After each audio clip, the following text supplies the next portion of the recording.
¿Qué tal, queridos amigos?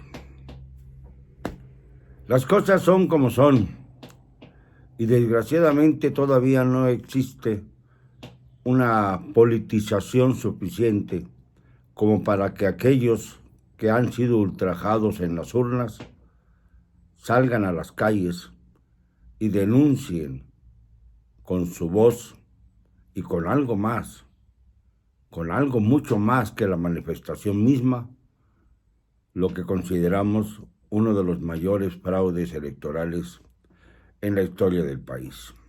Mucho peor que el de 1988, peor que el de 2006, aunque hay muchos que cuando hablo del de 2006 quieren, por partidismo, olvidarse de que sí hubo un manoseo grave en esas elecciones.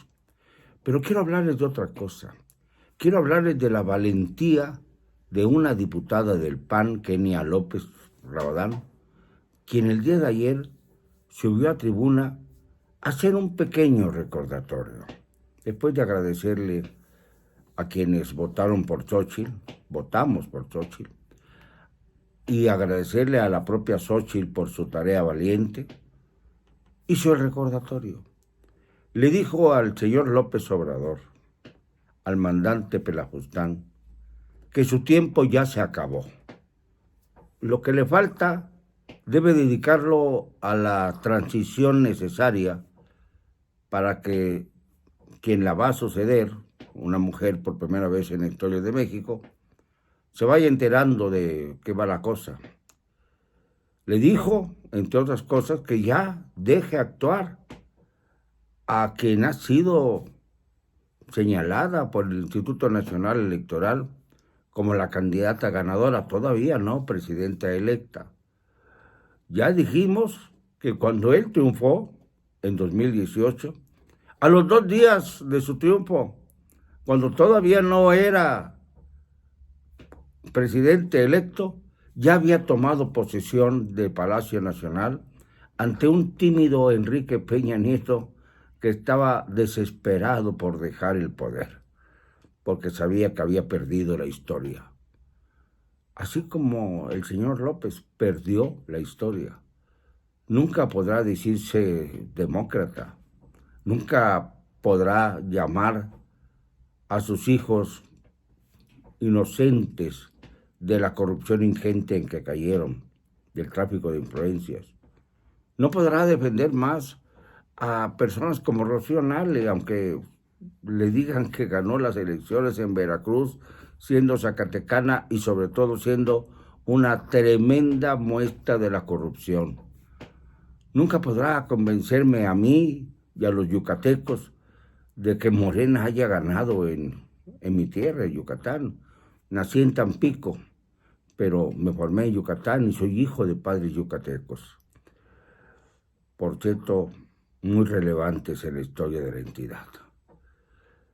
Y no me podrán hacer creer que hay tanta diferencia de votos si no es por lo que denuncié desde el lunes pasado, el famoso algoritmo que modificó los números de la elección hasta grados insospechados.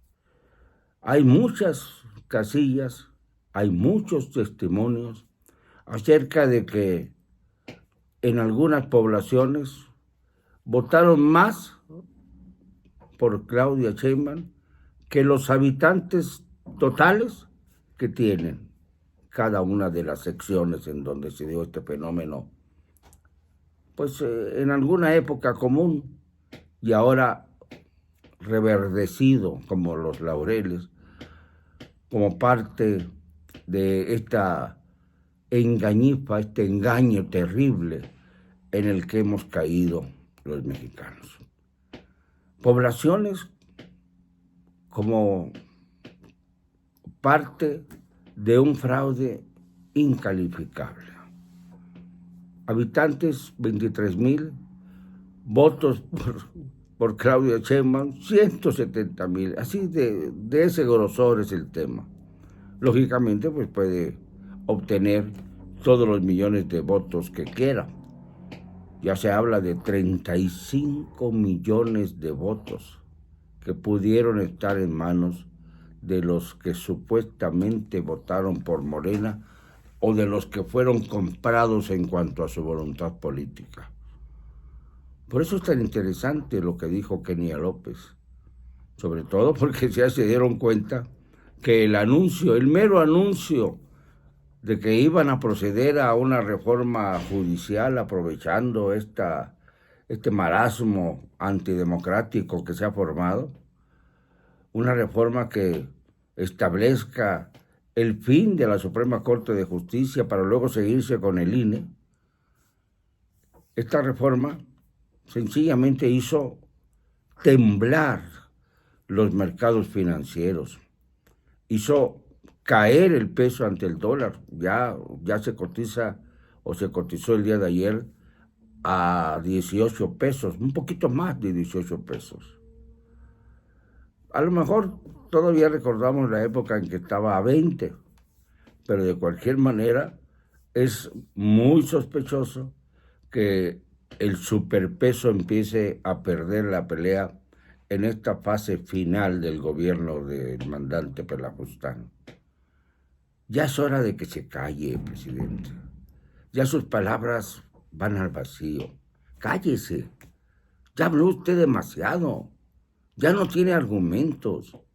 Deje que las candilejas iluminen hasta donde sea posible a su sucesora, a la que usted cree que va a ser su sucesora, a la que ha sido ya designada como su sucesora. Fraude o no, esto parece irremediable. La candidata de oposición ya tomó otra vez su escaño en el Senado. Y desde el Senado le dieron las gracias y desde el Senado exhibieron la actitud del presidente de la República, que no quiere soltar el poder, que ya le mandó decir que va a recibirla cuando ya esté calificada como presidenta electa, lo que no hizo él. Él inmediatamente fue a Palacio Nacional y le pasearon el Palacio Nacional hasta mostrarle el departamento que había construido Felipe Calderón para brindarse en Palacio Nacional en caso de ser necesario. Y lo usaba quizá para descansar entre audiencia y audiencia cuando iba a Palacio.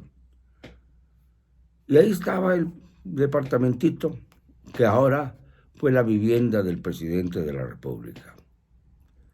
Yo tenía esperanzas de que volvieran a Los Pinos los presidentes, pero al parecer la presidenta futura, que no electa todavía, bueno, ya pasaron las elecciones, pero todavía no recibe pues el nombramiento de presidenta electa en donde reconozcan los órganos respectivos que ganó las elecciones, el Tribunal Electoral del Poder Judicial Federal en concreto. Cuando esto suceda, entonces ya podrá entrar a Palacio a ver a su titiritero, que no parece tener ninguna prisa para desocupar el Palacio Nacional. Al contrario, ya se le ve la cara de que, caramba, no me quiero ir. Caramba, estas elecciones, pues sí, fueron un referéndum en el que se demostró que el pueblo de México está conmigo. Eso quiere pensar él. Pero le digo una cosa, presidente. Puede haber muchos adoradores suyos, porque los ha engañado. Pero habemos muchos millones de mexicanos que lo aborrecemos y que no vamos a parar hasta hacer posible que usted rinda cuentas. Porque no se puede ir así nomás. Tiene que rendir cuentas, presidente. Usted ha sido un infame, un devastador de México.